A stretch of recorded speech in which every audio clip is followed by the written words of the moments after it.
حضرت عمر کے بیٹے کو صرف اتنا کہا تم میرے سے کیا بحث کر رہے ہو؟ تمہارا باپ میرے نانا کا غلام ہے، تمہارا باپ میرے نانا کا غلام ہے۔ حضرت عمر کے بیٹے کو یہ بات لگی کہ کیسے مجھے یہ ٹانٹ، کیسے مجھے یہ تانا۔ دوڑ کر کے آئے حضرت عمر کے پاس، کہا بابا آج علی کے بیٹے حسین نے کیا کہا پتہ؟ کہا کیا کہا بیٹا؟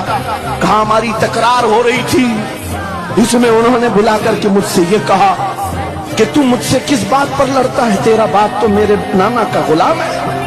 حضرت عمر نے کہا ایسا کہا، ایسا کہا؟ کہا سچ کہہ رہا ہوں بابا ایسا ہی کہا۔ کہا بلا لا حسین، بلا لا۔ طلب کیا گیا، امام حسین کو بلایا۔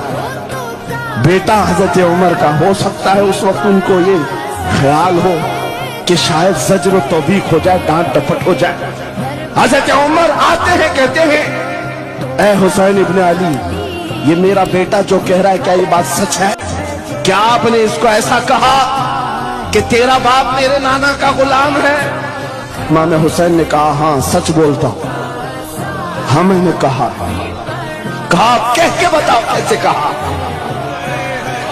کہہ کے بتاؤ کیسے کہا؟ کہا میں نے ان سے کہا تیرا باپ میرے نانا کا غلام۔ حضرت عمر نے کہا اور ایک بار کہو، پھر کہا اور ایک بار کہو۔ اس کے بعد عمر ابن خطاب کی آنکھوں سے آنسو نکلے۔